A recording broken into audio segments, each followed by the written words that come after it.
Hey guys, and welcome to part 2 of the Cyberpunk 2077 Kang Tao Nerf gun project that I'm 3D printing and etc. etc. Now in the last video I showed you the CAD software portion of just briefly how I model the parts up, put them together, assemble them together in assembly in the CAD drawing, and then how I generated support material just briefly. But now I'm going to show you the 3D printed parts. So what you're looking at right now is the right hand side of the grip piece. So I already took it off the bed previously, but it's actually pretty easy to take off this bed. This 3D printer, if you're wondering what it is, it's a artillery Sidewinder X1, 300 by 300 millimeter by 400 millimeter print size. So that's how I'm able to print something as large as that. So if you look at my previous video, I showed you some support material, what I did on another part. On this part, I did pretty similar stuff where basically I have support material like a grid underneath there, and then I got like this base plate, and the base plate, as you can see, is in multiple pieces with like little gaps in between. So I'm just gonna show you. So this is how I do like custom supports, because automatically generated supports, they don't really work because they're just super difficult to remove, and they end up going everywhere, and you end up accidentally breaking the part as you're trying to remove the pieces. So this part here, this particular part took about 17 hours to print, and there's this half, there's the other half, and then there's two front sections, and they all take around 16-17 hours each. So that alone, those are the four main parts. The entire project has taken probably over 150 hours, maybe up to 200 hours, maybe even around there, to print all of the parts. So what I do is I basically get some pliers, pretty simple, just do it over a table, not your 3D printer. This is just where I'm set up my camera. But the reason why I put these little gaps in here is that if this is one giant plate, now this plate is to help it stick to the bed, right? So it doesn't like slide around and whatever. So these little plates here, the reason why there are multiple sections with little gaps in between is that it makes it easier to get the pliers into the gaps, like so. And you just sort of wedge it in there, and then you just sort of pry it off. It's kind of difficult when I'm trying to get it in the camera, but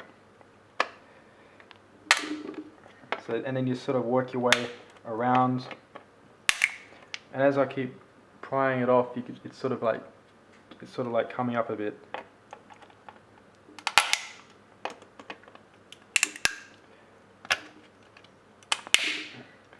And there you go, so it just snaps off, and then basically underneath here is like a grid that I drew up, and that's basically all the support material under there, and then the base plate goes on top of the grid, and then basically you just get the pliers. Once you remove the plate, you just get the pliers and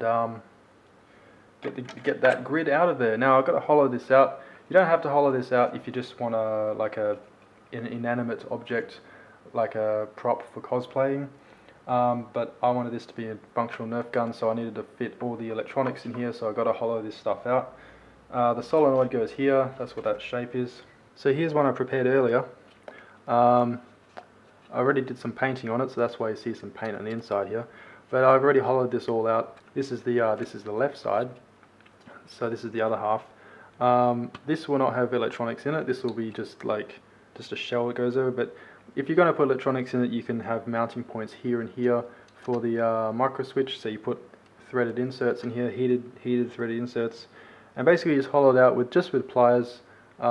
It takes a little bit of patience, but eventually you get this.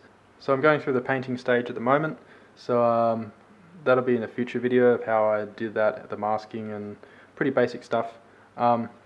But yeah, so now I'm going to show you the pieces that I showed you in the last video, where I showed you the CAD files for them.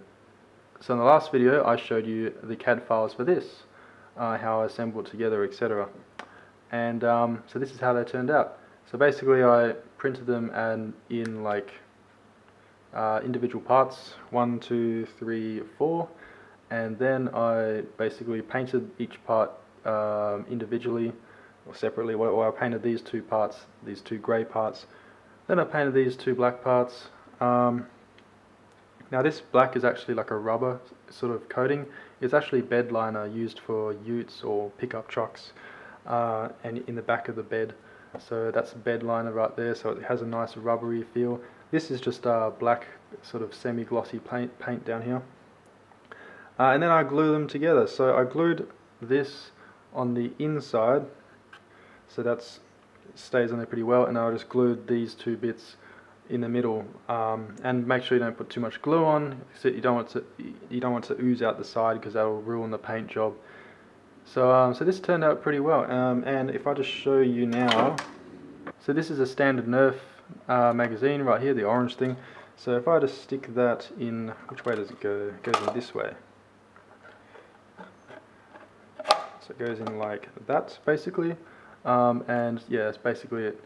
So this cover is just for aesthetics, right?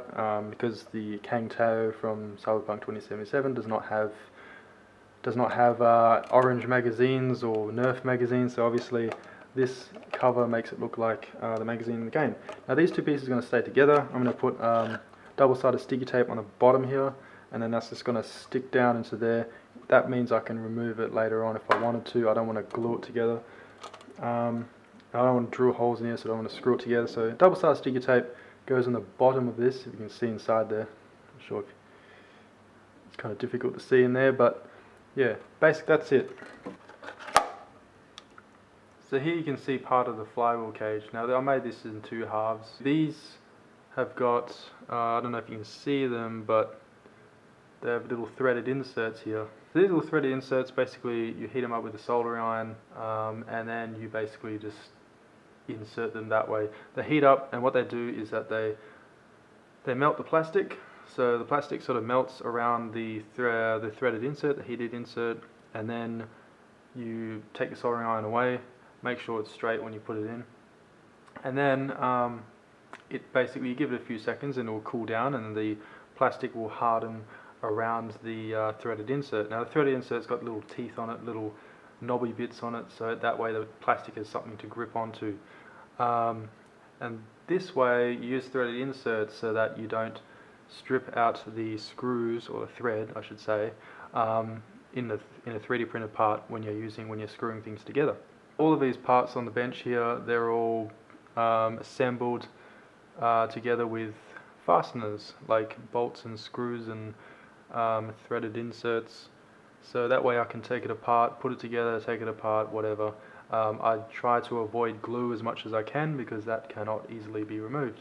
So what I'm thinking of doing is I'm going to make a dedicated video just for the flywheel cage and how that works. So that sums up this video. So hopefully that gives you some ideas and some inspiration to 3D print your own stuff by seeing how I do the process of 3D printing. The next video is going to be about the electrical engineering that goes into this thing. I'll be talking about brushless motors, lithium polymer batteries, LiPo batteries, whatever, and Arduinos, and I'll show you the whole system schematic so you can see how everything wires up together. So subscribe if you haven't already, and I'll see you guys in the next video.